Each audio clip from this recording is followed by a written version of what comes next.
Party, कैसे हैं आप सभी लोग? आशा करती हूँ आप सभी लोग अच्छे होंगे, मस्त होंगे। तो चलिए भाई, जल्दी जल्दी से आप लोग क्लास के साथ जुड़ जाइए, क्लास को ज्वाइन कर लीजिए और हम स्टार्ट करने जा रहे हैं अपना पहला लेक्चर।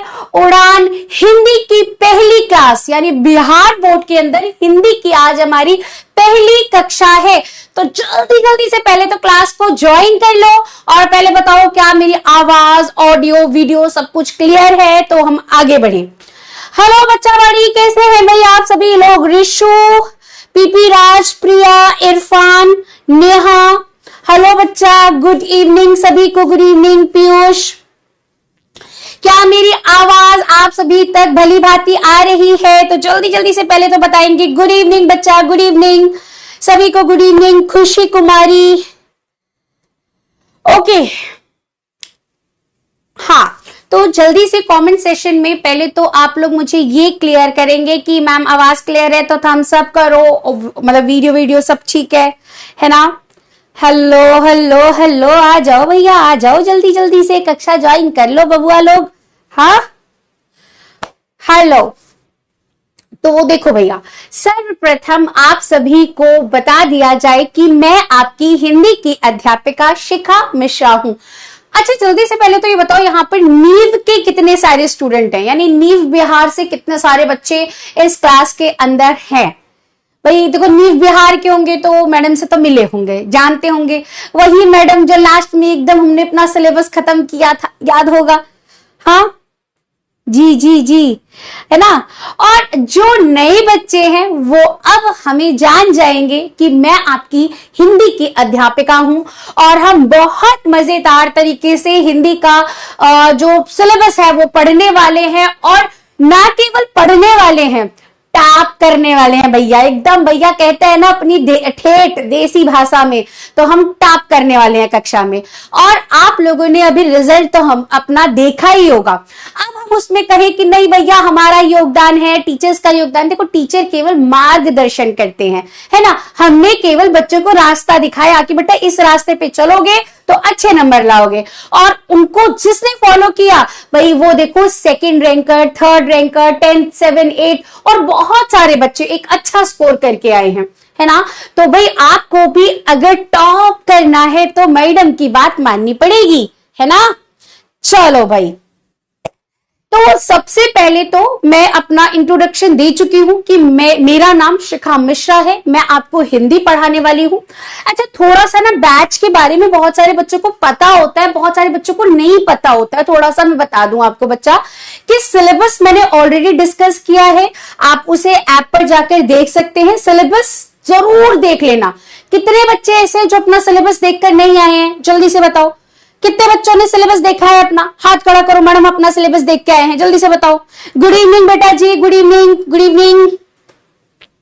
सिलेबस देखा है? क्योंकि देखो भाई, हम तैयारी करने जा रहे हैं और अपना सिलेबस ही ना पता हो, ये तो बहुत गलत बात है ना? बहुत नाइंसाफी है, ऐसा तो काम नहीं चल सकता है ना? हेलो बच्चा, हेलो बच्चा, ठीक है? तो सबसे पहले अपना सिलेबस चेक करना है आपको, अपना सिलेबस देखना है कि क्या मेरा सिलेबस है हिंदी का। अब आज की जो कक्षा हुई है इसमें हम क्या करेंगे, न केवल चैप्टर्स को पढ़ेंगे, यानी कि चैप्टर को पूरा पढ़ने वाले हैं, साथ ही साथ इसमें हम देखो, आपको पता है कि जो हमारा हिंदी का एग्जाम होता है उसके अंदर बहुविकल्पीय प्रश्न आते हैं, यानी एमसीक्यूज आते हैं, आपको पता होगा। एंड ये जो एमसीक्यूज होते हैं ये हमारे किस पर आधारित होते हैं? चैप्टर पर आधारित होते हैं, यानी या तो लेखक परिचय से पूछ लेगा या फिर चैप्टर से रिलेटेड पूछ लेगा। और इस बार का तो सिनेरियो ज्यादा रहा है, यानी एमसीक्यू चैप्टर से ज्यादा पूछे गए हैं। तो ऐसे में हमको बिल्कुल भी नहीं बचना है कि भाई हम क्वेश्चंस नहीं करेंगे, एमसीक्यू नहीं करेंगे, ना, ऐसा नहीं है, उसको करते हुए चलना है। तो प्रीवियस ईयर उसको कवर करेंगे, साथ ही साथ बेटा आपको डीपीपी, ठीक है? मैं आप लोगों को एक चीज बता दूं, हम लोग करने वाले हैं क्या, डीपीपी आप लोगों को मिलेगा, आप उसे जरूर क्लास के बाद सॉल्व करेंगे। अब आप कहेंगे मैम ये डीपीपी क्या है या डीएचए क्या है? आपका डेली होम असाइनमेंट, यानी हिंदी की भाषा में हम कहें आपका गृह कार्य, होमवर्क, ठीक है, ये जरूर आप करेंगे। इससे आपके एमसीक्यूज बेटा तैयार हो जाएंगे, ठीक है। अगर उसमें कोई दिक्कत आती है तो उसका वीडियो सॉल्यूशन भी आपको मिल जाएगा, आप उसको भी देख सकते हैं, तो इसको जरूर सॉल्व करिएगा।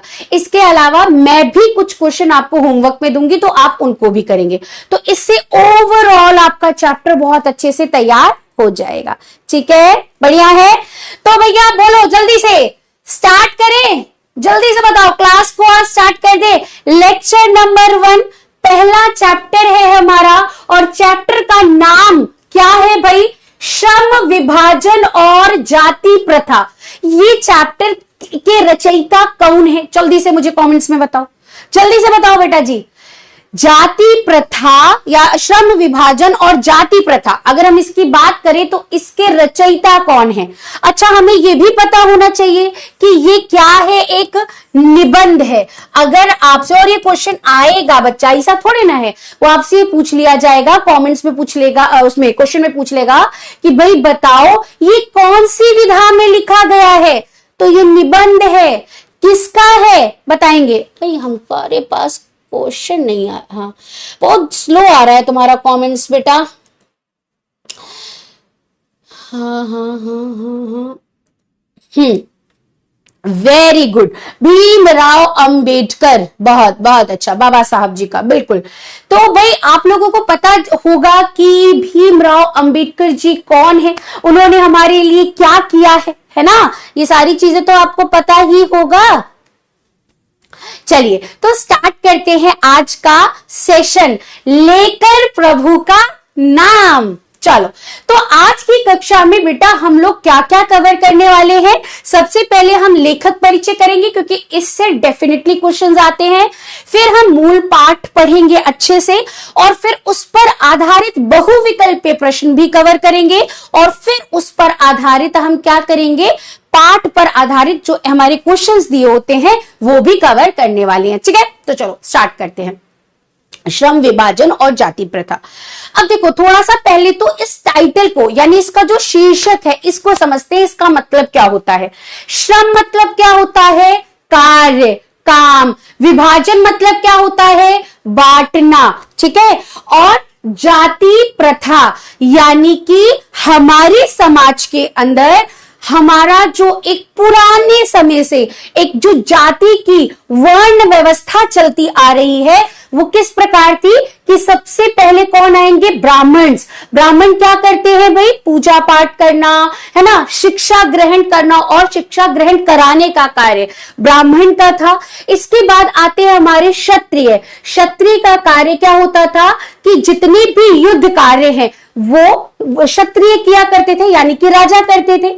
इसके बाद हमारे आ जाते हैं कौन? जल्दी से बताओ। वैश्य, यानी कि वो लोग जो क्या करते हैं भाई, जितना भी व्यापार का कार्य है वो वैश्य लोग करा करते थे।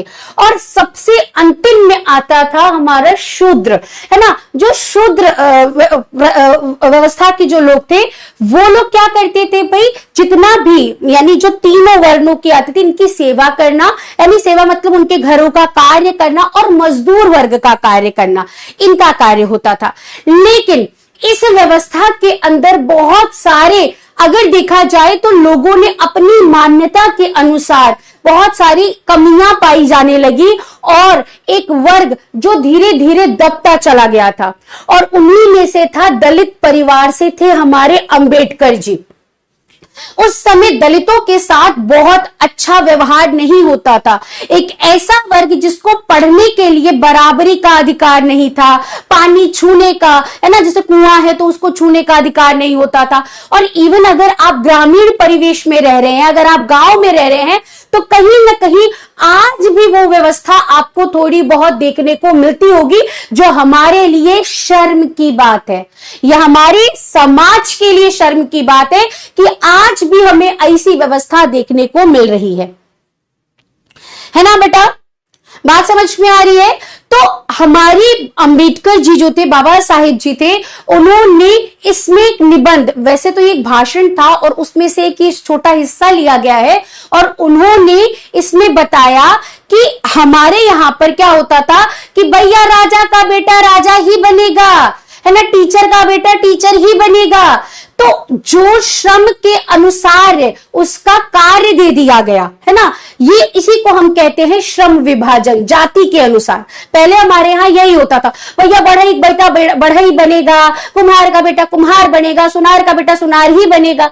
तो ऐसी व्यवस्था का खंडन, यानी उसको रोकते थे, उसको सही नहीं मानते थे अंबेडकर जी, और उसके कई सारे कारण बताए कि क्यों नहीं होना चाहिए जाति प्रथा। जाति प्रथा अच्छी नहीं है, वो हमारे मन से हमको काम नहीं करने देती है। तो वही सारे कारण जानने हैं इस चैप्टर में। बोलो, बात समझ में आई? जल्दी से बोलो, थोड़ी सी रूपरेखा समझ में आई कि इस चैप्टर में हम लोग क्या पढ़ने वाले हैं? भैया हम आपसे बात कर रहे हैं, बताओ जल्दी से। उज्जवल, भूमि, श्वेता, मनीषा, बाकी बच्चे भी जल्दी से बताएं, समझ में आ रहा है बेटा? गुड इवनिंग बच्चा जी, यहां तक क्लियर है? और फटाफट बताना पड़ेगा, एकदम धीरे धीरे नहीं, ऐसा नहीं है। मतलब पहली क्लास है बेटा, इसमें तो जोश हाई होना चाहिए, एकदम एकदम भरे हुए कि हाँ मैडम समझ में आ रहा है, नहीं आ रहा है तो भी लिखो मैडम नहीं आ रहा है। क्लियर है बेटा जी? क्लियर है? क्लियर है? Very good very good very good very good. चलो आगे बढ़ते हैं। तो सबसे पहले हम अंबेडकर जी के बारे में जानेंगे। अच्छा, अंबेडकर जी ने क्या करा था? कौन थे हमारे ये? हमारे संविधान के निर्माता रहे हैं। संविधान, वही संविधान जो हमको क्या हमारे अधिकार दिलाता है ना, इन्होंने वही सभी कार्य किए हैं। वेरी गुड, क्या बात है, अब तुम्हारा जोश दिखा, ये चाहिए हमको कक्षा में, है ना। देखो चलो, सबसे पहले नंबर का क्वेश्चन यहां से आपका आता है कि भाई बताओ भीमराव अंबेडकर जी का जन्म कब हुआ था? तो 14 अप्रैल 1891 में हुआ था। कब हुआ था? 14 अप्रैल 1891 में। कहां हुआ था? तो मऊ मध्य प्रदेश में हुआ था। कहां? मऊ जगह है, कहां पर है? एमपी में है। कहां पे है बेटा? एमपी में है। और धर्म से ये क्या थे? इनको कौन सा धर्म? बौद्ध धर्म से थोड़ा सा ये क्या थे? जुड़े हुए थे। अच्छा, व्यवसाय इनका क्या था? तो ये वकील थे, प्रोफेसर थे और राजनीतिज्ञ थे। अगर हम बात करें कि इनको प्रेरणा किससे मिली थी, इनको प्रेरणा किससे मिली थी, तो इनको प्रेरणा बुद्ध से मिली थी, कबीर से मिली थी और ज्योतिबा फूले से मिली थी। ठीक है बेटा जी, फिर से देख लो, इनको किससे मिली थी? बुद्ध से, कबीर से और ज्योतिबा फूले से मिली थी। अच्छा, निर्माता रहे हैं किसके? भारतीय संविधान के। यहां से बेटा एक नंबर का क्वेश्चन आ जाता है, एक नंबर का क्वेश्चन यहां से बन जाता है, जो मैं इंपॉर्टेंट मेंशन करती चल रही हूं। अच्छा, एक चीज और, आप लोग अपनी एक कॉपी जरूर बनाइएगा, ठीक है, और उसके अंदर शॉर्ट नोट्स बनाते चलिएगा। ये नोट्स बनाने कैसे हैं कि मैम जितना, जैसे क्लास अभी पहले सुनो, अभी लिखना आपको नहीं है, लिखने के चक्कर में आप क्लास को समझ नहीं पाओगे, इसलिए सिर्फ सुन लो। जब कक्षा खत्म हो जाए तो जो पढ़ा है उसको आप शॉर्ट नोट्स यानी पॉइंट ऐसे स्टार बना के पॉइंट वाइज लिखते चलिए, और मैं जो इंपॉर्टेंट लिख रही हूं उसी को लिख लीजिए। इससे आपके शॉर्ट नोट्स तैयार हो जाएंगे और रिवीजन के टाइम पर आपको ये जरूर हेल्प करेंगे और ज्यादा मेहनत भी नहीं करनी पड़ेगी। तो ये इंपॉर्टेंट है, ये भी इंपॉर्टेंट है कि उनका जन्म कहां हुआ है? मऊ कहां पे हुआ है? मध्य प्रदेश में। अगर आपसे पूछ लिया जाए कि इनको प्रेरणा किससे मिली थी, तो बुद्ध से मिली थी, कबीर से मिली थी और ज्योतिबा फूले से मिली थी। अच्छा, पुरस्कार या सम्मान की बात करी जाए तो इन्हें बौद्धिस्त्व का 1956 में मिला था सम्मान, फिर भारत रत्न मिला है 1990 में। ये पूछा जा सकता है कि भाई बताओ बाबा साहब अंबेडकर जी को भाई भारत रत्न किस सन में मिला या कब मिला, तो इस तरह से आप बता सकते हैं 1990 में। पहले Colombian head of their times 2004 में मिला था। द ग्रेटेस्ट इंडियन 2012 में मिला था। मृत्यु इनकी कब हुई थी? तो 6 दिसंबर 1956 में हुई थी। और कब हुई थी? कितने उम्र में? 65 उम्र की आयु में हुई थी, ठीक है, नई दिल्ली में। समाधि कहां पर है इनकी? तो चैत्य भूमि मुंबई महाराष्ट्र में है। अब जो सबसे ज्यादा क्वेश्चन आते हैं इनके, सबसे ज्यादा क्वेश्चंस बेटा आते हैं एग्जाम में, वो ये है मोस्ट इंपॉर्टेंट प्रमुख रचनाएं इनकी कौन सी है। डेफिनेटली 1 से 2 क्वेश्चन एग्जाम में यहां से बनता ही बनता है। तो अभी हम लोग टिप्स पर याद करने वाले हैं, ठीक है। कैसे याद करेंगे, देखो द कास्ट, देखो इन्होंने ज्यादातर जाति व्यवस्था पर ही लिखा है, इसलिए जहां पर भी कास्ट, इंग्लिश में कास्ट जैसा कुछ आए वो अंबेडकर जी का है। The caste in India, their mechanism, genesis and development, the untouchables, who are the Shudras, who are the Shudras, ये इनका जो रचना है बहुत ज्यादा एग्जाम में पूछी जाती है। Buddhism and communism, Buddha and his Dhamma, thoughts and linguistic states, the rights and fall the Hindu women, annihilation of caste, ये इनकी क्या है, रचनाएं है बेटा। तो एक एक रचना को आप पॉइंट्स में लिख लेना, 2 से 3 बार पढ़ना, याद हो जाएगा। एक बार और पढ़ते हैं। The caste in India, their mechanism, genesis and development, the untouchable, who are they, फिर हु आर द शूद्रास, फिर बौद्धिज्म एंड कम्युनिज्म, फिर बुद्धा एंड हिज धम्मा, फिर thoughts and linguistic states, the rights and fall of the Hindu women's, annihilation of caste, ये इनकी क्या है बेटा, रचनाएं हैं। पलक बच्चा क्या समझ में नहीं आया बेटा, बताओ जल्दी से। समृद्धि, समाधि, अच्छा समाधि बेटा देखो जहां पर उनका एक तरीके से उनकी याद में एक स्थल बना दिया जाता है। हालांकि एक कहा जाता है कि हमारी जब मृत्यु हो जाती है तो हमारे धर्म के अनुसार उसका क्या कर दिया जाता है, दाह संस्कार होता है। कहीं पर हिंदू में जैसे दाह संस्कार होता है, कहीं पर उनको दफनाया जाता है। तो जैसे गांधी जी का राजघाट पर एक स्मारक बनाया गया है, उसी तरीके से जो समाधि है वो इनकी भी बनाई गई है अंबेडकर जी की, जहां पर कहा जाता है उनकी याद में है और वहीं पर उनकी अस्थियों को या कुछ चीजों को रखा जाता है, ऐसा कहा जाता है। तो इस तरह से वहां पर जब आप जाएंगे तो वहां पर उनका एक बोर्ड लगा हुआ आपको मिल जाएगा, ठीक है। क्लियर है, सभी को समझ में आया बेटा, जल्दी से बता दो। हाँ ठीक है, देखो यहां पर मैंने अभी कुछ भी ज्यादा चीज नहीं पढ़ाई, मैंने सिर्फ इतना पढ़ाया है। फिर से एक बार देखो, मैंने यहां पर पढ़ाया कि इनका जन्म कब हुआ था, तो 14 अप्रैल 1891 में हुआ था। अच्छा, किस शहर में हुआ था, अब आप लोग मुझे कमेंट्स में लिखते चलो, फटाफट से बताओ किस शहर में हुआ था। भाई मऊ मध्य प्रदेश में हुआ था। ओके, अच्छा इनको अगर मैं पूछूं कि इनको किससे प्रेरणा मिली थी, प्रेरणा मिलने का मतलब क्या होता है, मैं किसी से इंस्पायर हो जाऊं, मेरा मन कहे कि मैं इनके जैसा बन जाऊं, उन्हें हम बोलते हैं प्रेरणा लेना, ठीक है।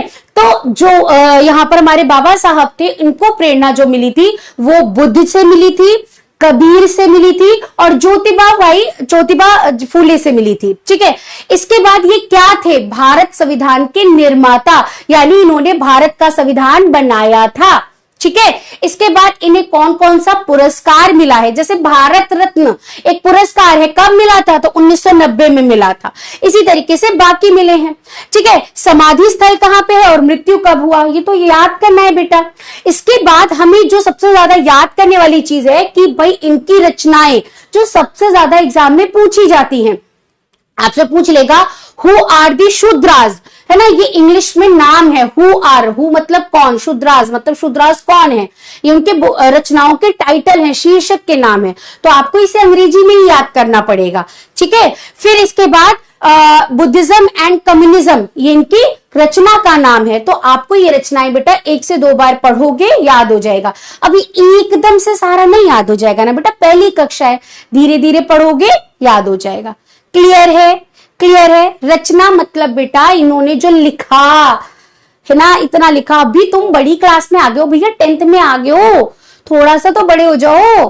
हाँ बेटा जी, अभी थोड़ा सा मैं डाउट भी लूंगी, ठीक है। चलो, इसके बाद क्या कहा गया कि हिंदी में उनका संपूर्ण वाङ्मय। अब ये वाङ्मय का मतलब क्या होता है बेटा? साहित्य। वाङ्मय का मतलब क्या होता है बेटा? साहित्य। यानी जो भी उन्होंने लिखा, जितनी भी उन्होंने रचनाएं लिखी, ठीक है, वो कहां लिखा गया, कहां रखा गया? भारत सरकार के कल्याण मंत्रालय से बाबा साहब अंबेडकर संपूर्ण वाङ्मय नाम से 21 खंडों में प्रकाशित हो चुका है। यानी 21 खंड, पार्ट्स। खंड मतलब क्या होता है? अंग्रेजी में उसे बोलेंगे पार्ट्स, भाग, ठीक है। 21 भागों में इसे पब्लिश किया गया है, प्रकाशित किया गया है। और किसको किया गया है? भाई जितना भी साहित्य उन्होंने लिखा है, किस नाम से किया गया है? तो बाबा साहब अंबेडकर संपूर्ण वाङ्मय के नाम से किया गया है। क्लियर है बेटा जी? यहां तक समझ में आया? तो 1 से 2 बार ये पढ़िएगा, याद हो जाएगा। ठीक, चलो अब यहां पर हम आगे बढ़ते हैं। यहां तक क्लियर है? हाँ बेटा, अनु मैं हिंदी ग्रामर भी पढ़ाऊंगी, सब कुछ पढ़ाऊंगी। अभी एक ही कक्षा हो रही है ना बच्चा, पहली कक्षा है। मैंने आपको बोला ना, आते ही बोला कि आप अपना सिलेबस देखना। मैंने पूरा सिलेबस बताया, तो पूरा सिलेबस मैं पढ़ाने वाली हूँ। जितना लिटरेचर, सब कुछ, गद्य पद्य व्याकरण, कुछ नहीं छूटेगा। यकीन मानो बेटा, बहुत मजा आने वाला है कक्षा में, बहुत मजा आएगा। बस अभी पहली कक्षा है, थोड़ा सा स्टार्ट कर ले, पढ़ेंगे धीरे धीरे धीरे। अभी आप सोचोगे कि मुझे एक दिन में सब कुछ आ जाएगा, ऐसा नहीं हो सकता ना। धीरे धीरे धीरे धीरे हम सब पढ़ लेंगे, आपको खुद कॉन्फिडेंस आने लगेगा। ठीक है बेटा, चलो आगे बढ़े। चलो, वेरी गुड वेरी गुड, बहुत अच्छा। चलिए अब यहां पर देखिए कि जो ये टाइटल, यानी जो हम पढ़ रहे हैं जाति, श्रम विभाजन और जाति प्रथा, ये कहां से लिया गया है? तो प्रस्तुत पाठ बाबा साहब के विख्यात, विख्यात मतलब जिसको बहुत ज्यादा ख्याति मिली, जो बहुत ज्यादा फेमस हो गया था, विख्यात भाषण था। ठीक है, भाषण दिया जाता है, वही एक उनका भाषण था। उसका नाम क्या था बेटा? एनिहेशन ऑफ कास्ट। ये क्वेश्चन इंपॉर्टेंट है, ये पूछा जाता है कि ये शीर्षक कहां से लिया गया है। तो आप बताएंगे कि ये शीर्षक बाबा साहब जी के एक भाषण से लिया गया है, जिसका नाम है एनिहेशन ऑफ कास्ट। एनिहेशन ऑफ कास्ट भाषण से लिया गया है। फिर से याद करो, एनिहेशन ऑफ कास्ट भाषण से लिया गया है, याद हो जाएगा। एनिहेशन कास्ट, ठीक है, एनिहेशन ऑफ कास्ट भाषण है, उससे लिया गया है। ठीक है, कि ललई सिंह यादव द्वारा किए गए हिंदी रूपांतरण। ये अंग्रेजी में उन्होंने भाषण दिया था, तो ललई सिंह जो थे उन्होंने क्या करा था? इसको हिंदी में अनुवाद करा था, ट्रांसलेट करा था। ठीक है, जाति भेद का उच्छेद, और उसी में से ये उठाया गया है। से किंचित, किंचित मतलब थोड़ा सा पोर्शन लिया गया है। ये भाषण जाति पाति तोटक मंडल, ये एक जाति पाति तोटक मंडल था लाहौर के अंदर, वर्ष में एक सम्मेलन होता है, वहां पर लिया गया था। के अध्यक्ष भाषण के रूप में तैयार किया गया था, परंतु इसकी क्रांतिकारी दृष्टि से आयोजकों की पूर्ण सहमति न बन सकने के कारण सम्मेलन स्थगित हो गया और यह पढ़ा न जा सका। बाद में बाबा साहब ने इसे स्वतंत्र पुस्तिका का रूप दिया। यानी वो भाषण देने जाने वाले थे वहां पर वो नहीं दे पाए, नहीं पढ़ पाए, और फिर क्या हुआ था, इन्होंने बाद में खुद से एक पुस्तिका में इसको क्या कर दिया था, छपवा दिया था, और बाद में इसी को क्या करा था, ललई जी ने हिंदी में ट्रांसलेट कर दिया था।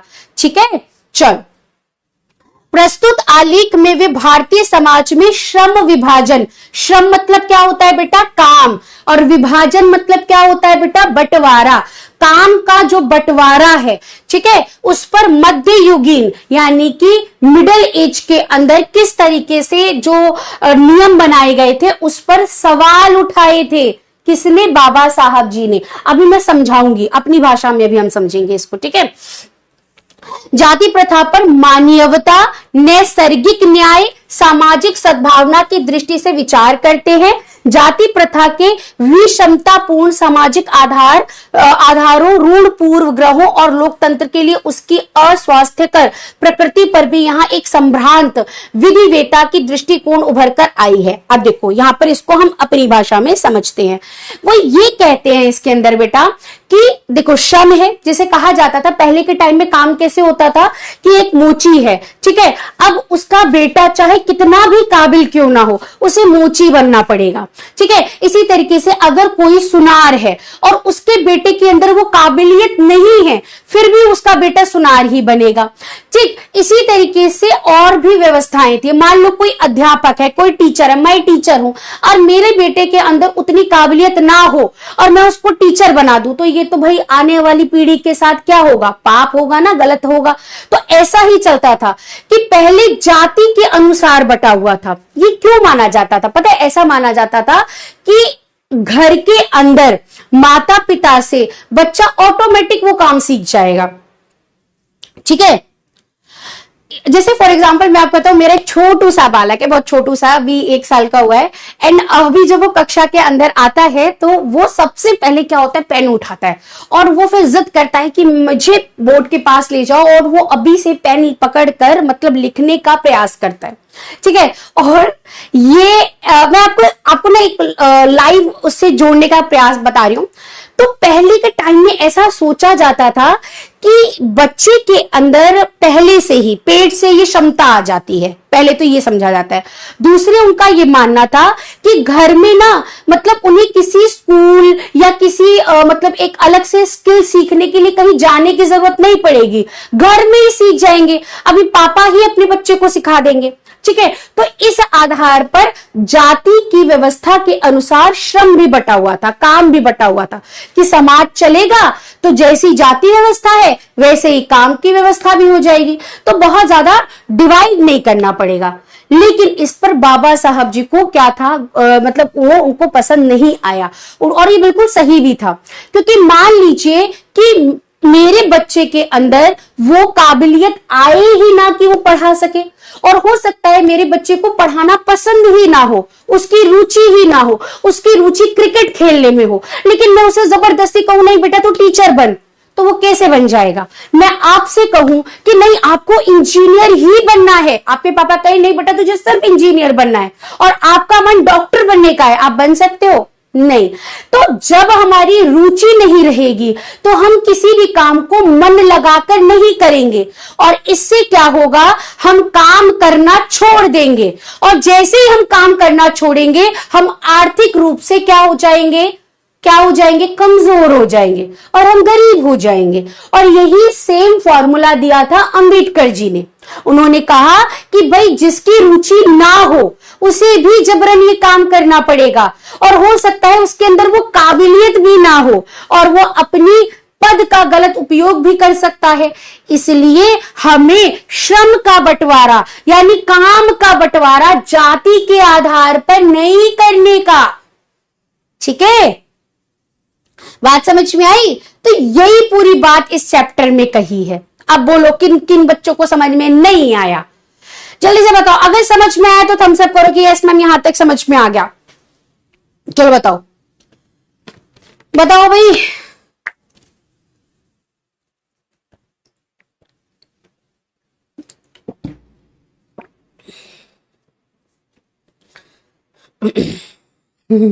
अभी पहचान चल रही है, हाँ हमको पहचाना। अच्छा बताइए ये हर बैच का है, हर बैच में पहले आएंगे, अरे पहले भाई दोस्त बनाओ, मैडम से बाद में मिलेंगे, सर से बाद में मिलेंगे, पहले हमारी दोस्ती, हमारा गैंग कहाँ है, पहले गैंग को इकट्ठा करो, दोस्त बनाओ, मस्ती करो। हम 10th क्लास में थोड़े ना है, अभी तो हम 9th क्लास में ही है ना। हाँ जाग जाओ बेटा, जाग जाओ। अभी फिर लास्ट में कहोगा मैडम टॉपर कैसे बने, कैसे मेहनत करे, बैकलॉग बहुत सारा हो गया, कैसे पढ़े, कुछ समझ में नहीं आया, तो सुनना तो पड़ेगा। Yes yes yes yes yes clear. चलो बहुत अच्छी बात है बेटा जी, बड़े आगे फिर चलो। तो अब तुम्हारा लेते हैं हम टेस्ट। पहला प्रश्न 2019-2020 में ये प्रश्न आया था। क्या क्वेश्चन आया था, बाबा साहब भीमराव अंबेडकर का जन्म कब हुआ था। चलो जल्दी से बताओ, मैं आपको दे रही हूं पोल स्टार्ट, चलो जल्दी से बताओ। और ऐसे ही क्वेश्चन पेपर में आ गया। अब बताओ क्या मुश्किल था, ये पढ़ाया और देखो एज इट इज क्वेश्चन 2019-2020 में आया हुआ है, आया है ना, तो हमको बस पढ़ना है बेटा जी। वेरी गुड, क्या बात है, बहुत सही, बहुत सही। ऑप्शन ए, चलो देखा जाए।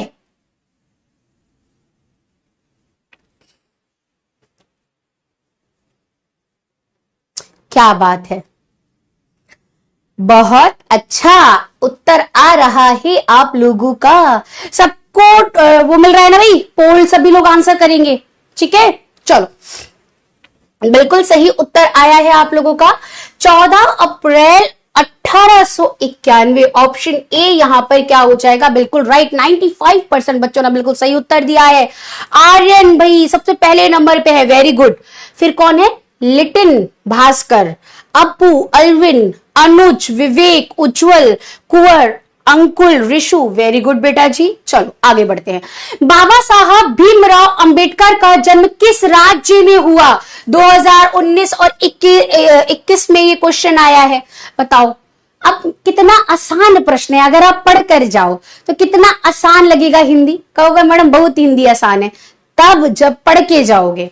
बिहार, मध्य प्रदेश, गुजरात, महाराष्ट्र। अब मुझे आप ये भी बताओगे किस जगह, जगह का नाम भी बताया, जल्दी से बताओ कमेंट्स में, क्या हो जाएगा? हाँ क्या हो जाएगा बेटा?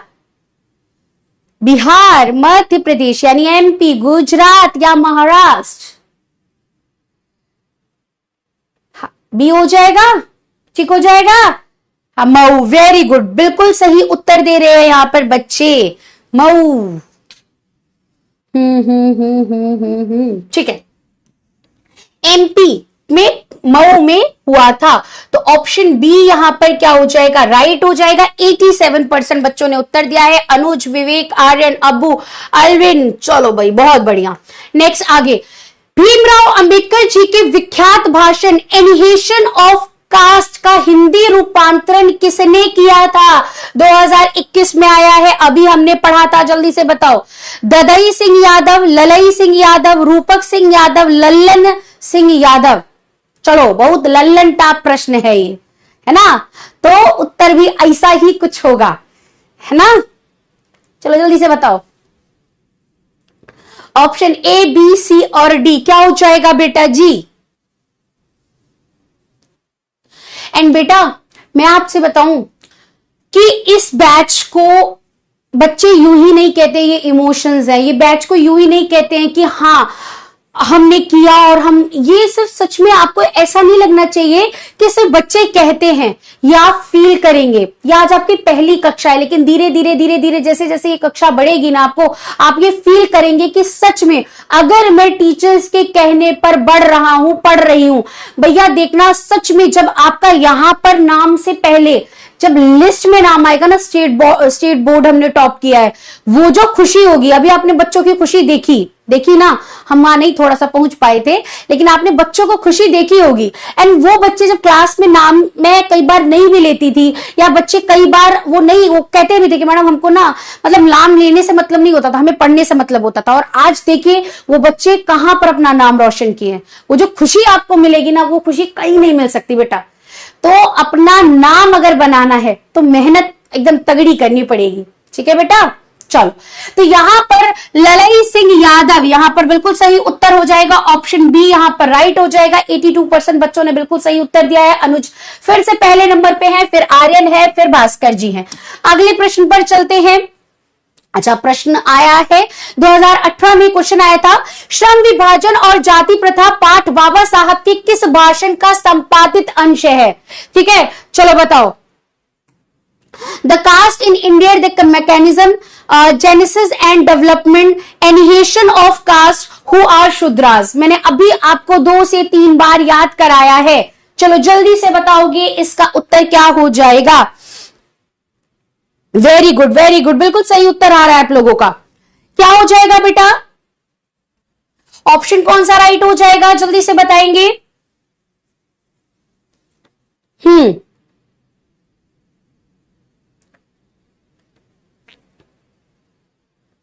ऑप्शन कौन सा राइट हो जाएगा? Very good. ऑप्शन सी, क्या बात है भाई, तुम लोग अभी से एकदम मस्त उत्तर दे रहे हो। एनिहेशन ऑफ कास्ट, एनिहेशन ऑफ कास्ट हमने ये याद करा था, ये भाषण था, इसको हिंदी में रूपांतरित किसने करा था? तो ललई जी ने करा था, और बाकी ये एक भाषण था। तो ऑप्शन सी इसका क्या हो जाएगा? राइट हो जाएगा 60%। अरे भैया ए वाले काहे गड़बड़ कर रहे हो, पढ़ा नहीं सही से? हाँ, अनुज अब पहले नंबर पर आ चुके हैं, फिर भास्कर है, फिर आर्यन है, फिर विवेक है। चलो बहुत अच्छी बात। अब आगे बढ़ते हैं चैप्टर की तरफ। बढ़ जा भाई। चलो स्टार्ट करते हैं चैप्टर को। चैप्टर मैंने आपको समझाया कि इस चैप्टर में क्या बात कही है, और इसी को हम थोड़ा सा किताबी भाषा में पढ़ने वाले हैं। चलो, ये विडंबना की ही बात है कि इस युग में जातिवाद के पोषकों की कमी नहीं है। यानी इसमें इस लाइन में क्या कह रहे हैं अम्बेडकर जी कि ये हमारे लिए बहुत दुख की बात है कि आज भी जाति को प्रमोट करने वाले, उसका लालन पोषण करने वाले लोग कम नहीं है। गांव में इसका आप बहुत अच्छा उदाहरण देख सकते हो। शहरों में कम हो गया है क्योंकि लोगों को थोड़ा सा ना अपने अधिकारों के बारे में थोड़ी लोग चेतना है, नहीं जागरूक है, तो आप उनके साथ इस तरह का व्यवहार नहीं कर सकते। लेकिन गांव में आज भी कहीं ना कहीं ये व्यवस्थाएं आपको देखने को मिलेंगी। ठीक है, इसके पोषक कई आधारों पर इसका समर्थन करते हैं। मैंने अभी आपको बताया ना कि कुछ लोग कहते हैं ना कि भाई जाति के आधार पर काम का बंटवारा करना चाहिए, उसके पीछे कुछ उन्होंने अपने पॉइंट्स बताए हैं, जो मैंने अभी आपको समझाया था कि आपको किसी टीचर की जरूरत नहीं पड़ेगी, बच्चा पेट से ही सीख कर आ जाएगा, बच्चे के अंदर वो वंशानुगत यानी वंश से उसके पास ये एक धरोहर के रूप में आता है, तो बच्चा सीखता आएगा। तो बहुत सारे उन्होंने अपने क्या है पॉइंट्स बताए थे। समर्थक का एक आधार यह कहा जा सकता है कि आधुनिक सभ्य समाज कार्य कुशलता के लिए श्रम विभाजन को आवश्यक मानता है। ठीक है, उसको लगता है कि अगर हमें एक अच्छा आधुनिक समाज बनाना है तो श्रम का विभाजन करना बहुत जरूरी हो जाता है। क्योंकि जाति प्रथा भी श्रम विभाजन का ही दूसरा रूप है, इसलिए इसमें कोई बुराई नहीं है। जिस तरह से जाति बांटी गई है वैसे काम को बांटना कौन सा बुरा काम है, कौन सी बड़ी चीज है? जैसे जाति बांट दी है वैसे काम को भी उस आधार पर बांट दो, इसलिए उनको इसमें कोई बुराई नजर नहीं आती है। इस तर्क पहली बार तो यही आपत्तिजनक है, मतलब यही बात पर उन्हें आपत्ति लगती है। किसको लगती है? बाबा साहब अम्बेडकर जी को, कि जाति प्रथा श्रम विभाजन के साथ साथ श्रमिक विभाजन का भी रूप ले लेती है। यानी जाति, ना केवल जाति के आधार पर आप काम नहीं बांटते हो, आप लोगों को भी बांट देते हो। लोगों के अंदर भी हीन भावना आनी शुरू हो जाती है। उसको बड़ा काम मिल गया, हमको छोटा काम मिल गया, उसको इतना पैसा मिल रहा है, हमको कम पैसा मिल रहा है, हमारी इज्जत नहीं है, उनकी इज्जत है। तो ऐसे बहुत सारे दिमाग में हमारे क्या आ जाते हैं थॉट्स, और आने लाजमी भी हैं।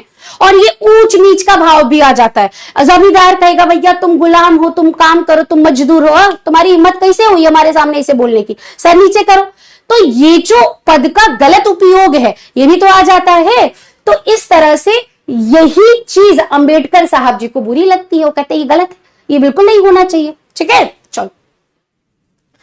श्रम विभाजन निश्चय ही सभ्य समाज की आवश्यकता है। यानी वो कहते हैं कि एक सभ्य समाज के लिए काम का बंटवारा करना जरूरी हो सकता है, परंतु किसी भी सभ्य समाज में श्रम विभाजन की व्याख्या श्रमिकों के विभिन्न वर्गों में अस्वाभाविक विभाजन नहीं करती। भारत की जाति प्रथा की एक मतलब अन्य देशों के अंदर आप देखोगे तो लोगों में बंटवारा नहीं करती है, ये भारत के अंदर हो जाता है ऐसा बंटवारा। ठीक है, जाति प्रथा एक विशेष यह है कि यह श्रमिकों का अस्वाभाविक विभाजन ही नहीं करती, बल्कि विभाजित वर्गों को एक दूसरे की अपेक्षा ऊंच नीच भी की भावना से भर देती है, जो कि विश्व के किसी भी समाज में नहीं पाया जाता है। अन्य किसी समाज में पाया जाता है कि तुम छोटे कुल के हो, या तुम उच्च मतलब मैं उच्च वर्ग का हूं, तुम निम्न वर्ग के हो, है ना, तुम जाओ तुम मिडिल क्लास हो, हम अपर क्लास के लोग हैं। ऐसा कहीं नहीं देखा जा सकता है, सिर्फ इंडिया के अंदर ऐसा है। तो इस चीज का मतलब आपत्ति प्रकट करते हैं बाबा साहब। जाति प्रथा को यदि श्रम विभाजन मान लिया जाए तो यह स्वाभाविक रूप विभाजन नहीं होगा, या आप सही तरीके से मतलब स्वाभाविक यानी ऑटोमेटिक एक नेचर के अकॉर्डिंग आप बंटवारा कर रहे हैं। नहीं, मान लीजिए मैंने जन्म लिया, अब मेरे घर वाले शुरू से सभी लोग क्या काम कर रहे हो, मान लो टीचिंग का काम कर रहे हो, ठीक है, नहीं मान लो मेरे घर वाले सभी लोग म्यूजिशियन हैं, ठीक है, सब गाना गा रहे हैं, और मेरा गाने में राग ही नहीं है। अब हम राग आलापा ऐसा कि सब लोग भाग जाए, तो ऐसा तो सही नहीं है ना। जरूरी थोड़े ना है कि हमारे सुर ताल सही बैठे, जरूरी थोड़े ना है। और हो सकता है कि मेरा मन भी ना करता हो गाने का, मेरा मन करता हो कि मैं नाचूं, मेरा मन करता हो मैं टीचिंग करूं, तो ये मेरी मन के अकॉर्डिंग होना चाहिए। मुझ पर जबरन थोपा थोड़ी ना जाना चाहिए। स्वाभाविक विभाजन नहीं है, क्योंकि ये मनुष्य की रुचि पर आधारित नहीं है, मन नहीं लगता है काम में। ठीक है, कुशल व्यक्ति या सक्षम श्रमिक समाज का निर्माण करने के लिए यह आवश्यक है कि हम व्यक्तियों की क्षमता इस सीमा तक विकसित करें जिसमें वे अपना पेशा कार्य का चुनाव स्वयं कर सके। यानी बच्चे को इतना अच्छा आप उसका मानसिक विकास करिए, उसको इतना अच्छा डेवलप करिए कि वो अपना कार्य खुद चुन सके कि मुझे किस फील्ड में, जैसे आज आप लोगों को खुद चुनने का मौका मिल रहा है ना, किसकी देन है? संविधान की देन है। और संविधान को लाने वाले कौन थे? अम्बेडकर जी थे। तो वो वही कहते हैं कि आपको अपना काम चुनना, कि भाई मेरा मन है मैं डॉक्टर बनूं, मेरा मन है मैं इंजीनियर बनूं, मेरा मन है मैं पेंटर बनूं, मेरा मन है मैं म्यूजिशियन बनूं। तो ये मेरे मन के अकॉर्डिंग तभी हो सकता है जब मुझे इसकी अनुमति मिली हो। ठीक है, चुनाव कर सके। इस सिद्धांत के विपरीत जाति प्रथा को दूषित सिद्धांत यह भी है कि इसमें मनुष्य के प्रशिक्षण अथवा उसकी निजी क्षमता का विचार किए बिना दूसरे ही दृष्टिकोण, जैसे माता पिता सामाजिक स्तर के अनुसार पहले से ही, अर्थात गर्भ धारण के समय से ही मनुष्य का पेशा निर्धारित कर दिया जाता है। अब इसका एक और इसके अंदर नेगेटिव क्या होता है, देखो मान लीजिए कि मान लो मेरे घर पे सभी लोग टीचर थे, ठीक है, मेरा टीचर बनने का मन नहीं था, मुझे जबरदस्ती टीचर बनाकर खड़ा कर दिया गया कि चलो तुम सबको पढ़ाओ। ठीक है, अब ना मुझे टीचिंग के लिए बीएड कराया गया, है ना, टीचिंग स्किल सिखाई जाती है ना बीएड के अंदर, ना मुझे बीएड कराया गया, ना मुझे स्किल डेवलप कराए गए, ना मुझे कोई शिक्षा दिलाई गई उसके लिए। अब कोई डॉक्टर बिना पढ़े डॉक्टर कैसे बन सकता है? सोचो जरा, बन सकता है? अभी आजकल यूट्यूब पर कोर्स एक आया था, एक यूट्यूब पर देखकर अपना ऑपरेशन कर रहा था। भैया तुम लोग उनमें से तो नहीं हो? हाँ, आजकल तो लोग ना एक्स्ट्रा ऑर्डिनरी टाइप के लोग आ गए, सोचते हैं हम सब कुछ कर सकते हैं। एक तो इतने ज्यादा, मतलब इतने ज्यादा इन्फ्लुएंसर्स आ चुके हैं ना, इतना ज्ञान लोगों के पास आ गया है, डर लगता है कि पानी पीऊं तो भी इसके अंदर कुछ कमी ना हो। इतना ज्ञान है, इतना ज्ञान, सच्ची बता रहे हैं। अभी अपना सोशल मीडिया ओपन करो ना, ऐसा लगता है बंद करके रख दो, कुछ खा नहीं सकते हो। हवा भी गलती से अंदर ले ली तो ये भी पॉल्यूटेड है, भैया हम मर जाएंगे, कैंसर हो जाएगा, ऐसी ऐसी तो अफवाहें फैल गई हैं, है ना। तो इतना ज्ञान आ गया है लोगों में, ऊपर से उस ज्ञान का लोग उपयोग करने लगे हैं, खुद अपना ऑपरेशन करने लगे, अपनी जान गंवाने लगे हैं। रील्स बनाने के लिए एकदम पहाड़ के टॉप पर जाकर खड़े हो गए हैं, भैया कूद के गिर भी रहे हैं। मतलब कहां दुनिया जा रही है, कुछ समझ में नहीं आ रहा है। तो ऐसे में अगर हम उनको प्रशिक्षण ही ना दे, डॉक्टर को उसको ज्ञान, मतलब वो शिक्षा ना दिया जाए और कहे कि तुम डॉक्टर बन जाओ, तो वो सही से ऑपरेशन करेगा? नहीं करेगा भैया, भगवान भरोसे होगा, यमराज जी सर पर खड़े रहेंगे, चलो भैया, तो कहोगे हमारी क्या गलती थी? उन्होंने कहा तुमने डॉक्टर का चुनाव गलत किया था। तो ये सब चीजों से बचने के लिए बाबा साहब जी ने कहा ये गलत व्यवस्था है, इसको सुधारना होगा। ठीक है, चलो समझ में आ रहा है ना बेटा जी? कुछ समझ में आ रहा है कि नहीं? चलो आगे बढ़ते हैं। जाति प्रथा पेशे को दोषपूर्ण पूर्व निर्धारित ही नहीं करती। अब जाति जो व्यवस्था है, प्रथा है जो है, इसके अंदर बहुत सारी कमियां नहीं है। और पूर्व निर्धारण, बच्चा पेट में, अरे भैया डॉक्टर आ रहा है, अरे भैया एकदम मस्त, एकदम हीरोइन आ रही है, पहले से कैसे निर्धारण कर दिए, है ना, क्योंकि पता है कि वो हीरोइन है तो उसकी बेटी भी हीरोइन। अब जैसे कि भाई सचिन तेंदुलकर हैं तो उनके बेटे भी वो बनेंगे, क्या बोलते हैं, क्रिकेटर ही बनेंगे। अब वो अलग बात है, अच्छे बने ना बने वो अलग बात है, लेकिन बनेंगे वही।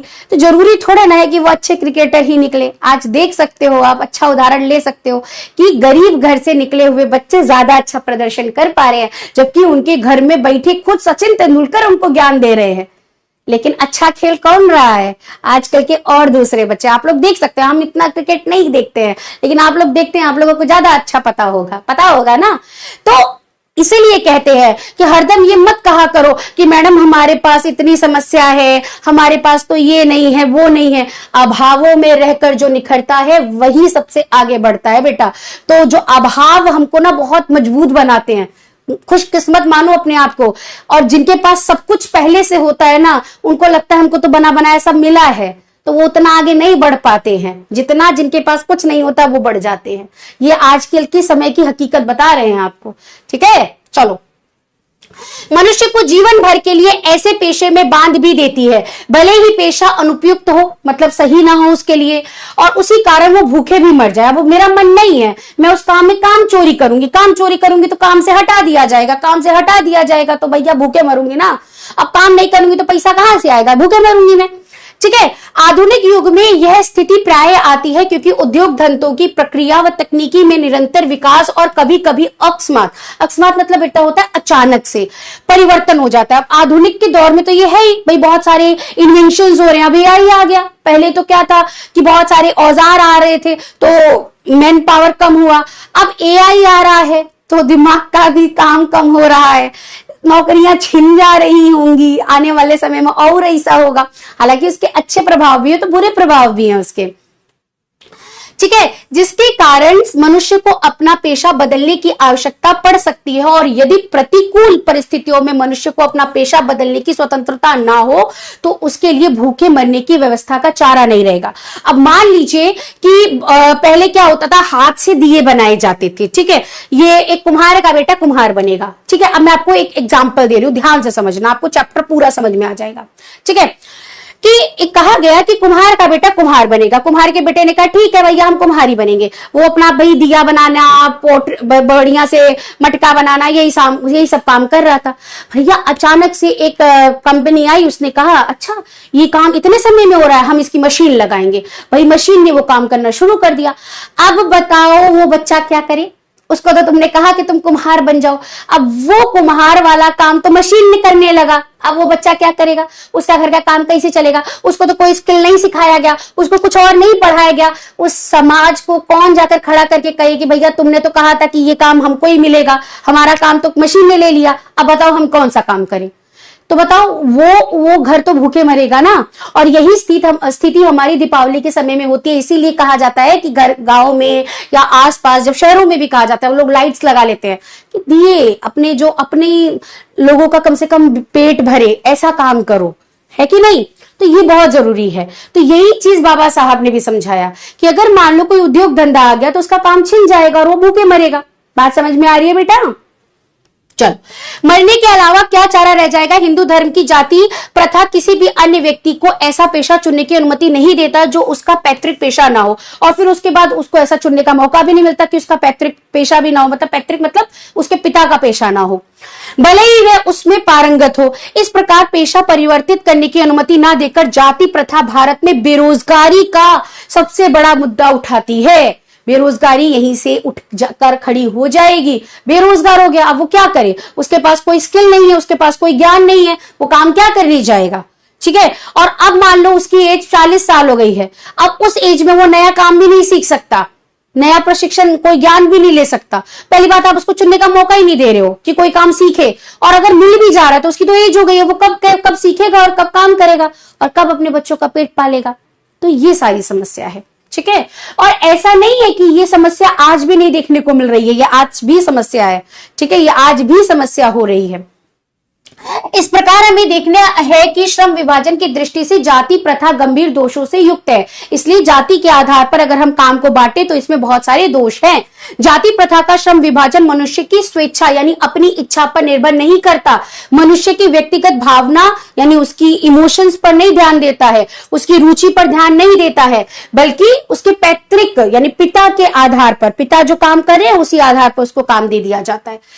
इस आधार पर हमें यह स्वीकार करना पड़ेगा कि आज के उद्योगों में गरीब और उत्पीड़न इतनी बड़ी समस्या, मतलब इसी से हमारे सामने बेरोजगारी, गरीबी और गरीब लोगों के ऊपर अत्याचार बढ़ता जा रहा है, ठीक है। बहुत लोग निर्धारित कार्य को अरुचि के साथ केवल विवशता के कारण कर रहे हैं, उनका मन नहीं है वो काम करने का, भैया अपना बोझका उठा रहे हैं, जा रहे हैं, आ रहे हैं, और वो काम बस बिना रुचि के करे जा रहे हैं, ठीक है बेटा। चलो, ऐसी स्थिति स्वभावतः मनुष्य को दुर्भावना और उसके अंदर बहुत ज्यादा ना डिमोटिवेशन ले आती है। मेरी जिंदगी में कुछ नहीं होगा, मैं कुछ नहीं कर सकता, मेरी जिंदगी तो बेकार है, मैं तो बुरी किस्मत लेकर आया था, बहुत सारी गंदी गंदी भावनाएं आने लग जाएंगी, और ऐसे में मनुष्य कभी खुश होकर काम नहीं कर सकता है, ठीक है। और फिर वो क्या करने लगेगा, काम को टालने लगेगा, टालू काम करने और काम को कम करने के लिए प्रेरित करती है। ऐसी स्थिति में जहां काम करने वाले का ना दिल लगता हो, वहां दिमाग कोई कुशलता जैसे कैसे प्राप्त कर सकता है। अतः यह निर्विवादित, निर मतलब नहीं, विवाद मतलब जिस पर बातचीत करनी चाहिए। एक ऐसा बातचीत मतलब ये ऐसा एक मुद्दा है जिस पर हमें बात जरूर करनी चाहिए। आर्थिक पहलू से भी जाति प्रथा को हानिकारक प्रथा है, यानी कि इस तरह से ये जो प्रथा है कि जाति के आधार पर काम को बांटा जाए, ये बहुत हानिकारक है। ठीक है, चलो आगे बढ़ते हैं। क्योंकि यह मनुष्य को स्वाभाविक प्रेरणा, रुचि व आत्मशक्ति को दबाकर उन्हें अस्वाभाविक नियमों में जकड़कर निष्क्रिय बना देती है। इसीलिए हम आप लोगों को बोले कि भाई 10th के बाद जब 11th में बच्चा जाता है, मैडम हमारे दोस्त ने ना भाई साइंस साइड ली, हमने भी ले ली, हमारे पापा ने बहुत प्रेशर करा, हमने भी साइंस ले लिया, या फिर हमने मैथ्स ले लिया, या फिर हमने कॉमर्स ले लिया। बेटा किसी के प्रेशर में, किसी के फ्रेंड्स के चक्कर में थोड़े ना लेंगे। अब यह उस काम में जब मन ही नहीं लगेगा तो काहे करोगे। और वो काम जो आपको सीखने में मतलब मन नहीं लग रहा, या फिर आप उसको अच्छा नहीं कर पा रहे, दूसरी चीज में आप अच्छा कर सकते थे, तो जरूरी थोड़े ना है। अब तो आप लोग बाधित भी नहीं है, तो काहे बाधित करना। पहले के लोग तो बेचारे बाधित होते थे। ठीक है, अब मैं समस्या के रचनात्मक पहलू को लेता हूं। ऐसे मेरे द्वारा जाति प्रथा की आलोचना सुनकर आप लोग मुझे ये प्रश्न पूछना चाहेंगे कि यदि मैं जातियों के विरुद्ध हूं तो फिर मेरी दृष्टि में आदर्श समाज क्या होगा। फिर वो कहते हैं कि अच्छा, आप लोग सोचते होंगे कि मेरे अनुसार मैं जातियों के विरुद्ध की, जातियों के आधार पर बंटवारा नहीं होना चाहिए, तो एक अच्छा समाज क्या होता है, आदर्श समाज क्या होता है, तो उसका भी वो उदाहरण देते हैं। मेरा उत्तर होगा कि मेरे आदर्श समाज स्वतंत्र समता, यानी मेरा जो समाज होगा, मेरे अनुसार मेरा जो समाज होगा वो स्वतंत्र होगा, सबको समानता होगी। ठीक है, भातृत्व होगा, यानी भातृ मतलब भाई की भावना, भाईचारे की भावना होना। ठीक है, भाईचारा मैं यहां लिख दे रही हूं, भाईचारे पर आधारित होगा। क्या ये ठीक नहीं है? बताओ, ये बिल्कुल सही है ना कि भाई सब समान हो, सब मिलजुल कर रहे हैं, एक साथ रहे। ऐसा होता नहीं है। लेकिन भातृत्व अर्थात भाईचारे में किसी को क्या आपत्ति हो सकती है? किसी भी आदर्श समाज में इतनी गतिशीलता होनी चाहिए जिससे कोई भी वांछित परिवर्तन समाज के एक छोर से दूसरे छोर तक संचारित हो सके, है ना। यानी कि कोई भी काम सीख रहे हैं तो दूसरे काम तक उसको समझाए कि भाईचारे में कोई बात नहीं भाई, मैं तुझे सिखाता हूं। ठीक है, ऐसी वाली भावना होनी चाहिए। ठीक है, लेकिन यहाँ थोड़े ना, अभी हम कोई नया चीज सीखे, हम काहे सिखाएंगे भाई, हम इसके लिए पैसा भरे, हम तुमको काहे सिखाएं। ठीक है, ये वाली लोगों के आजकल लोग सेल्फिश होते जा रहे हैं, है ना। ये थोड़ा, हालांकि मैं कितना भी समझाऊंगी, लोग सेल्फिश ही रहेंगे, नहीं बढ़ेंगे। ऐसे समाज में बहुविध हितों में सबका भाग लेना चाहिए तथा सबको उसकी रक्षा के प्रति सजग रहना चाहिए। तो बाबा साहब कहते हैं कि हमें ऐसे समाज की रचना करनी है, ऐसा समाज बनाना है जिसमें सबको स्वतंत्रता हो, समानता हो, भाईचारा हो। भाईचारे में जो भी इंसान सीखे, काम करे, वो सबको सिखाए, सब आगे बढ़े, सबकी उन्नति हो, ऐसा समाज बनना चाहिए। ठीक है, क्लियर है बेटा। सामाजिक जीवन में अबाध संपर्क के अनेक साधन व अवसर उपलब्ध रहने चाहिए। तात्पर्य यह है कि दूध पानी के मिश्रण की तरह भाईचारा, यानी दूध और पानी को मिला दे तो बताओ दूध क्या और पानी क्या, नहीं बता सके, ऐसा भाईचारा होना चाहिए। वास्तविक रूप यही है और यही उसका दूसरा नाम लोकतंत्र है। और वहीं से लोकतंत्र की नींव की बात वो कहते थे कि इसी को हम लोकतंत्र कहते हैं, क्योंकि लोकतंत्र केवल शासक की एक पद्धति नहीं है। शासन करना यानी किसी पर हुकूमत करना एक पद्धति नहीं है। लोकतंत्र मूलतः सब लोगों को भागीदारी भी है, सब लोग अपनी उसमें भागीदारी देंगे। सामूहिक जीवनचर्या की एक रीति तथा समाज के सम्मिलित अनुभवों के आदान प्रदान का नाम ही है। ठीक है, तो ये था आपका पूरा चैप्टर। जल्दी से बताओ चैप्टर समझ में आया? तो जल्दी से हम फटाफट से क्वेश्चंस कर लेते हैं अब इसके, क्योंकि टाइम बहुत हो गया है। आज थोड़ा सा आप लोगों को धीरे धीरे समझाया है, नेक्स्ट क्लास में हम 1 घंटे में अपनी क्लास कर चुके होंगे बेटा जी। ठीक है, चलिए अब जल्दी से क्वेश्चंस कर लेते हैं। श्रम विभाजन और जाति प्रथा के लेखक कौन है? तो आप लोग मुझे कॉमेंट्स में बताते चलेंगे। भीमराव अंबेडकर जी हैं, 2020 में ये क्वेश्चन आया था। आदर्श समाज स्वतंत्र, समानता, भातृत्व पर आधारित होगा, किसने कहा था? मैक्स मूलर ने कहा था, भीमराव अंबेडकर ने कहा था, बिरजू महाराज ने कहा था, या अग्गे जी ने कहा था? तो भीमराव अंबेडकर जी ने कहा था। ऑप्शन बी इसका क्या हो जाएगा? राइट। नेक्स्ट क्वेश्चन है, आधुनिक सभ्य समाज श्रम विभाजन को आवश्यक क्यों मानता है? क्यों मानता है? इससे कि कार्यकुशलता के लिए, भाईचारे के लिए, रूढ़िवादिता के लिए, या इनमें से कोई नहीं। तो वो ऐसा क्यों करता है? इसको चलो मैं पोल में देती हूँ, देखती हूँ कितने बच्चे इसका सही उत्तर देते हैं। बताओ।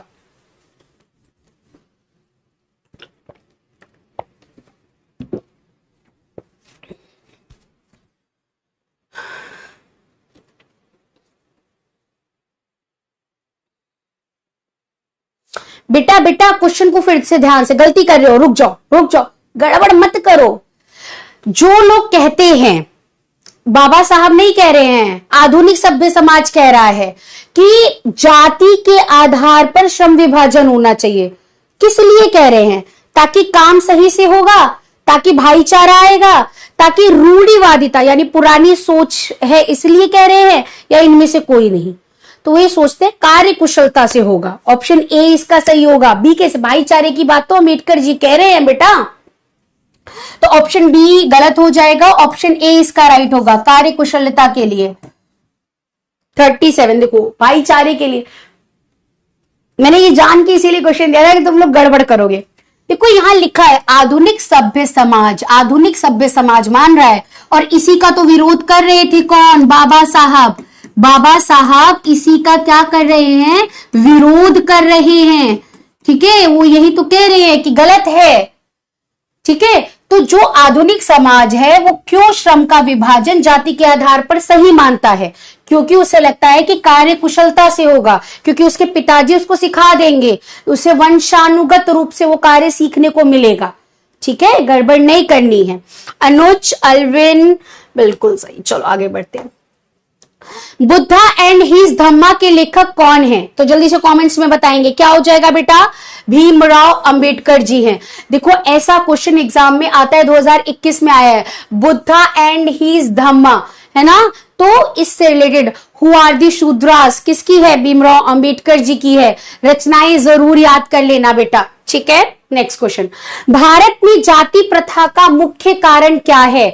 बेरोजगारी, गरीबी, उद्योग धंधों की कमी, या अमीरी? फिर से सुनिएगा, भारत में जाति प्रथा का मुख्य कारण क्या है? कि बताओ, बेरोजगारी है, गरीबी है, उद्योग धंधों की कमी है, या अमीरी है? चलो बताओ।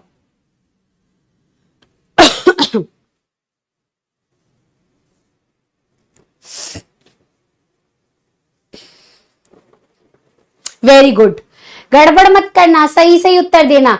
भारत में जाति प्रथा का मुख्य कारण क्या है?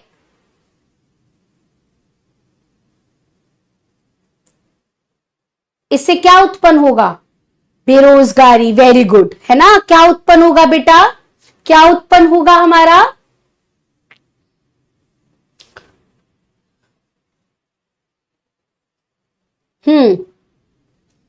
बेरोजगारी। ऑप्शन ए इसका क्या हो जाएगा? राइट हो जाएगा। हाँ हाँ हाँ, कुछ लोग बोल रहे हैं उद्योग धंधों की कमी है इसलिए जाति प्रथा है। नहीं, जाति प्रथा का सबसे महत्वपूर्ण कारण बेरोजगारी निकल कर आएगा बेटा, बाकी फिर उस पर ही आधारित हो जाएंगे ये। ठीक है, तो ऑप्शन ए इसका राइट होगा। 70%। अनुज, आर्यन, आयुष, अल्विन। चलिए, भास्कर जी। मानव मुक्ति के पुरोधा किसे कहा गया है? नलिन विमोचन शर्मा, यतीन्द्र मिश्र, भीमराव अंबेडकर, अमरकांत। देखो ऐसे क्वेश्चन, अंबेडकर जी से रिलेटेड क्वेश्चन ऐसे ही घूम घूम कर आएंगे। अभी आपको इसका उत्तर देना आसान लग रहा है, पर जब सारे चैप्टर एक साथ होंगे तब ये मुश्किल लगता है। ठीक है, तो क्वेश्चन ऐसे ही एग्जाम में आएंगे। 2021 में ये क्वेश्चन आया था।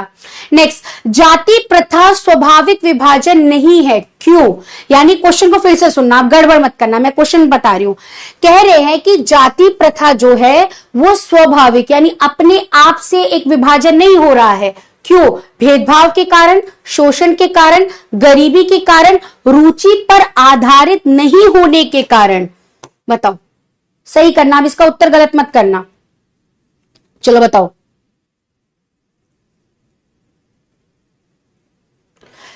जाति प्रथा जो है वो अपने अनुसार नहीं हमको चुनने को मिलती है। अगर मिलती तो उसमें क्या होता? गड़बड़ मत करना, हिंट दे रहे हैं तुमको। ऑप्शन डी राइट हो जाएगा, है ना? क्योंकि वो रुचि पर आधारित नहीं होगा ना बेटा। जाति प्रथा स्वाभाविक विभाजन नहीं है। क्यों? हाँ, क्योंकि रुचि पर आधारित नहीं होने के कारण। हमारी रुचि पर आधारित होती तो स्वाभाविक होता, हमारी रुचि पर आधारित नहीं होती है, इसीलिए वह स्वाभाविक विभाजन नहीं है। ये तो आप उस पर जबरन उसको बांट रहे हो। ठीक है, तो ऑप्शन डी इसका क्या हो जाएगा? राइट हो जाएगा। देखो देखो, इतना गड़बड़ कर रहे हैं बच्चे, कैसे भाई? देखो क्वेश्चन ना बच्चे घुमा के देगा आपको, ऐसा सीधा सीधा थोड़े ना प्रश्न देगा। चीजों को थोड़ा सा एक से दो बार धीरे से रुकिए, सुनिए, पढ़िए। फिर कवि के अनुसार जाति प्रथा का दूषित सिद्धांत क्या है? श्रम विभाजन को निर्धारित करना, जाति का निर्धारण करना, क्षमता का विचार किए बिना मनुष्य का पेशा निर्धारित करना, या इनमें से कोई नहीं। चलो बताओ।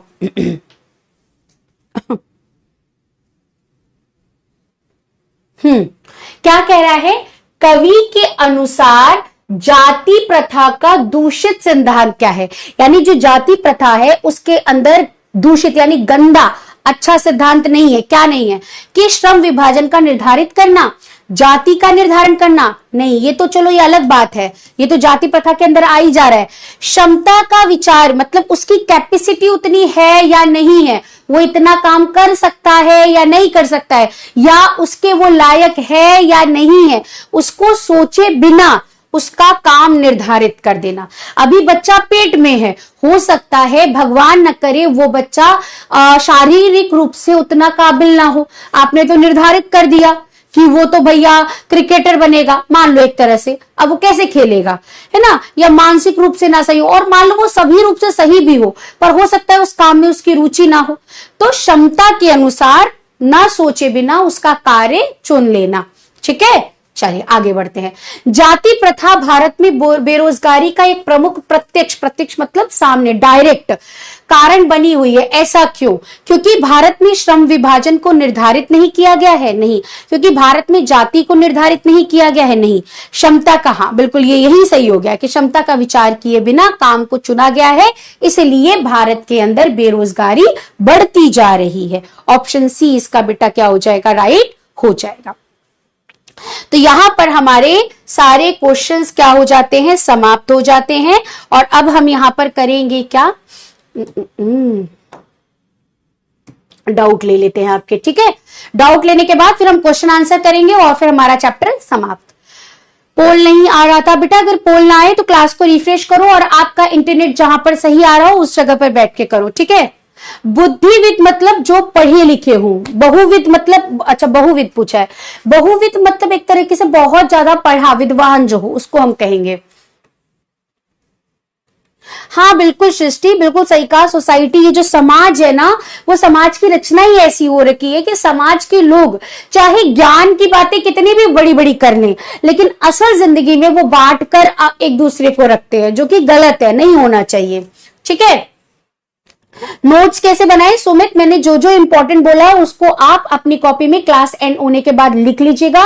एमसीक्यूज को एक साथ या एक वन लाइनर में बनाकर लिख लीजिएगा, बहुत जरूरी है, यहीं से क्वेश्चन आएंगे। ठीक है।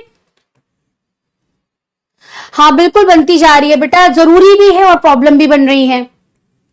जातिवाद क्या है बेटा? जाति को बढ़ावा देना। ठीक है, कि मैं जाति में बड़ा हूं, तुम जाति में छोटे हो, कोई बड़ा और कोई छोटा नहीं है, सब समान है ना? तो जातिवाद को बढ़ावा देना यानी जाति को प्रमोट करना।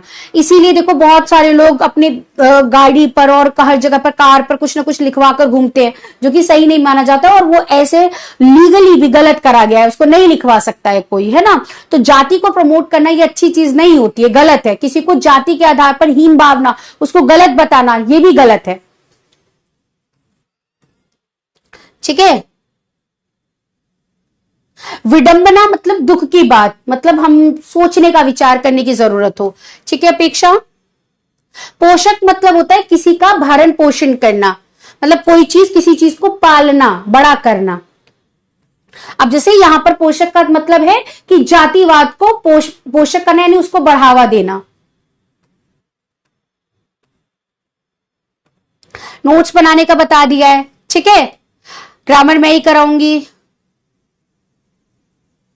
कल्याण मंत्रालय बेटा मंत्रियों का एक आलय जगह होता है ना, तो मंत्रालय वो हो गया, और कल्याण मतलब लोगों का कल्याण करने के लिए कल्याण मंत्रालय बनाया गया है। ठीक है, चलो ओके, अब आगे बढ़ते हैं, अब सीधे क्वेश्चंस करते हैं। डाउट सबके खत्म हो गए होंगे? ठीक है बेटा, चलो क्वेश्चंस करते हैं फटाफट से।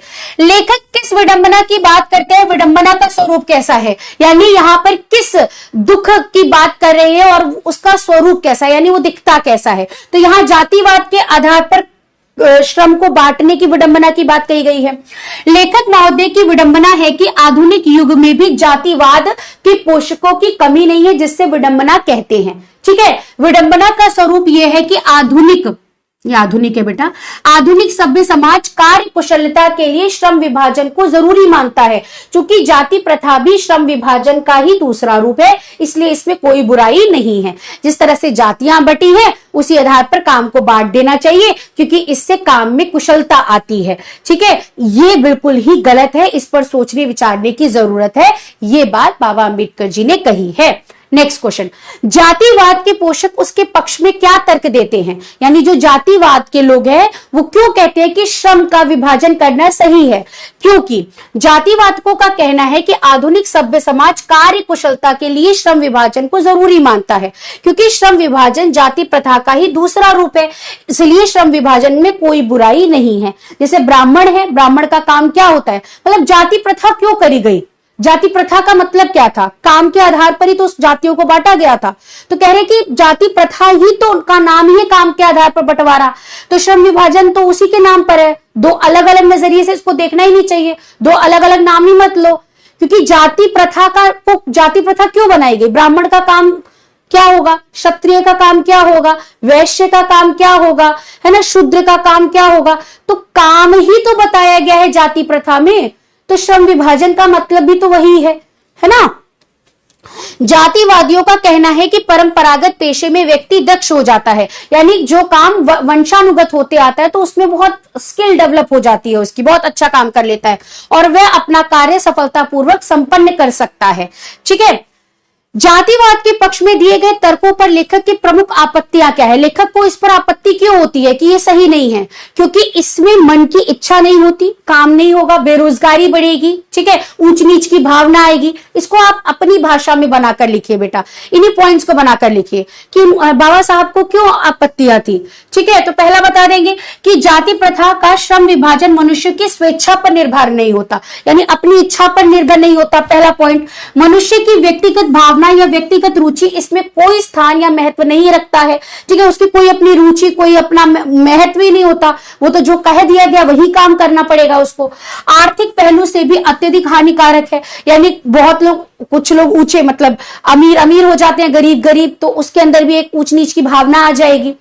जाति प्रथा मनुष्य की स्वाभाविक प्रेरणा पर, यानी उसकी रुचि क्या है, उसकी कैपेसिटी क्या है, उसका नॉलेज कितना है, इस पर डिपेंडेंट नहीं होता है। इस आधार पर यह कार्य कुशलता गलत हो जाती है, यानी इस तरह का चुनाव करना हमारे समाज के लिए और देश के लिए सही नहीं माना जाता है। ठीक है बेटा, चलो, जाति भारतीय समाज में श्रम विभाजन का स्वाभाविक रूप क्यों नहीं कहा गया? है ना, जाति जो है वो स्वाभाविक रूप इसलिए नहीं है क्योंकि ये तो भगवान ने पैदा किया है, मतलब कहीं पर भी हम किस जगह पर पैदा हो रहे हैं, ये तो हमारे हाथ में थोड़े ना है, तो ये तो स्वाभाविक थोड़े ना है। लेकिन काम मेरे अनुसार चुनना, ये मेरी स्वेच्छा पर आधारित होगा, है ना, तो मैं ये अपने अनुसार चुन रही हूं, लेकिन मैं जहां पैदा हुई मैं वही काम करूंगी, ये तो गलत बात है ना। यही चीज इसमें कही गई है। भारतीय समाज में जाति श्रम विभाजन का स्वाभाविक रूप नहीं है, श्रम विभाजन के नाम पर श्रमिकों का विभाजन है, यानी इसमें श्रमिकों को बांटा जा रहा है। जाति प्रथा पेशे का दोषपूर्ण पूर्व निर्धारण ही नहीं बल्कि मनुष्य को जीवन भर के लिए एक पेशे में बांध भी देती है। श्रमिक पैतृक पेशा अपनाना पड़ता है, भले ही उस पेशे में वो अनुपयुक्त हो, यानी उसके लिए वो सही ना हो या फिर अपर्याप्त हो, यानी उसकी हो सकता है उसके पिताजी की जो फैमिली थी वो 4 लोगों की फैमिली हो, इसलिए उस काम से भरपेट मतलब सबका पेट भर ले रहे थे, लेकिन हो सकता है उसके बेटे की जो फैमिली है वो बड़ी हो जाए, है ना, अब वो उनका उस पेशे पर क्या उसका पेट भर सकते हैं, नहीं भर सकते हैं, तो बहुत सारी ऐसी कमियां निकल कर आएंगी। तो ऐसे में भूखे मरने की स्थिति उत्पन्न हो जाएगी। जाति प्रथा भारत में बेरोजगारी का एक प्रमुख कारण क्यों है? क्योंकि अभी हमने वही पढ़ा, वही पॉइंट्स यहां पर आप लिख सकते हैं कि जाति प्रथा मनुष्य में जीवन भर के लिए एक पेशे से बांध देती है, वो उसके लिए सही हो या ना हो। फिर चाहे मान लो कोई उद्योग धंधा आए तो अचानक से उसे काम चेंज करना पड़े, उस धर्म पर अगर उसको अपने अनुसार काम चुनने की अगर उसको वो ना मिले, छूट ना मिले कि भाई तुम कोई भी काम सीख सकते हो, कोई भी काम कर सकते हो, तो ऐसे में उसको भूखे मरने की नौबत आ सकती है। ठीक है, तो इसको आप पॉइंट्स को पढ़ लीजिएगा। लेखक आज के उद्योग में गरीबी और उत्पीड़न से बड़ी समस्या किसे मानता है? ठीक है, लेखक जो है यहां पर है वो आज के समय में किसको, गरीबी को सबसे बड़ा मानते हैं या उत्पीड़न से सबसे बड़ी, इन सब से ज्यादा वो सबसे बड़ी समस्या किसे मानते हैं? तो लेखक आज के उद्योग में गरीबी और उत्पीड़न से भी बड़ी समस्या जाति प्रथा को मानते हैं, क्योंकि इसके कारण बहुत सारी चीजें होती, वही पॉइंट्स फिर से आ जाएंगे। ठीक है, कि अपना पेशा चुनने का मौका नहीं मिलेगा, रुचि नहीं होगी, मन नहीं लगेगा तो काम नहीं चुनेंगे, तो आर्थिक रूप से हम लोग क्या हो जाएंगे, कमजोर हो जाएंगे और पिछड़ जाएंगे। यही सारे पॉइंट्स आएंगे। ठीक है, एक बार चैप्टर समझ लो तो पॉइंट्स हम लोग घुमा फिरा के वही लिखने होते हैं। लेखक ने पाठ में किन प्रमुख पहलुओं में जाति प्रथा को एक हानिकारक बताया? फिर से वही पॉइंट्स आ गए कि अपनी इच्छा से काम नहीं चुन पाओगे, अपनी क्षमता, आपकी क्षमता है या नहीं है तो उसके अनुसार आपको वो काम दे दिया जाएगा, जिससे आप काम सही से नहीं कर पाएंगे। सच्चे लोकतंत्र की स्थापना के लिए लेखक ने किस विषय, अब यहां पर आप बताएंगे कि लेखक के अनुसार एक अच्छा जो समाज है वो कैसा होता है। तो समाज स्वतंत्र होना चाहिए, समानता होनी चाहिए, भातृत्व की जो भावना है वो होनी चाहिए, समाज में इतनी गतिशीलता बनी रहे कि कोई भी इससे पिछड़े नहीं, वांछित ना रह जाए। ठीक है, परिवर्तन भी समाज, मतलब कोई भी अगर चेंजेस आए तो सबके अंदर आए, किसी एक वर्ग या एक किसी समाज के लिए नहीं आना चाहिए। समाज में बहुविध यानी बहुत सारी लोग, अच्छा यहाँ किसी बच्चों ने पूछा था बहुविध मतलब, बहु मतलब बहुत सारी, विध मतलब बहुत सारी चीजें। ठीक है, बहुविध हितों के लिए, बहुत सारे लोगों के लिए, हित के लिए सबका भाग होना चाहिए और सबको उनकी रक्षा के प्रति सजग रहना चाहिए। ठीक है बेटा जी, चलिए, तो ये सारे कुछ पॉइंट्स हैं जो हमने अभी पढ़े थे। तो ये था आज का आपका पूरा चैप्टर। तो आज हमने क्या पढ़ा कि जो जाति प्रथा है बेटा, जाति प्रथा जो है, जाति प्रथा समाज के लिए